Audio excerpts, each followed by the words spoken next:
Hi, this is Sarah with PopRentals.com, here to share some pro tips about Asheville's notable beer scene. Asheville boasts more breweries per capita than any other city in the Southeast, so you'll want to know some details before arriving. One detail would be that each brewery has a tour, but to do those tours, you want to book your spot in advance. You can also tour these breweries through booking a tour with a company like Asheville Brewery Tours or Brew Ed, or the other option is a self-guided tour with an awesome app called Asheville Ale Trails, and you could walk to the many locations in the South Slope Brewery District, all within downtown.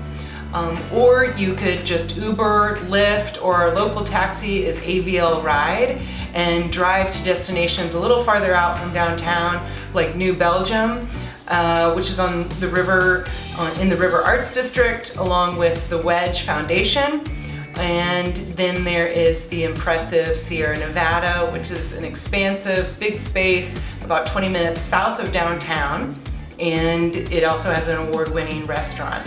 So when you've had your fill, stay safe, book a ride home, and visit us at poprentals.com. Thank you.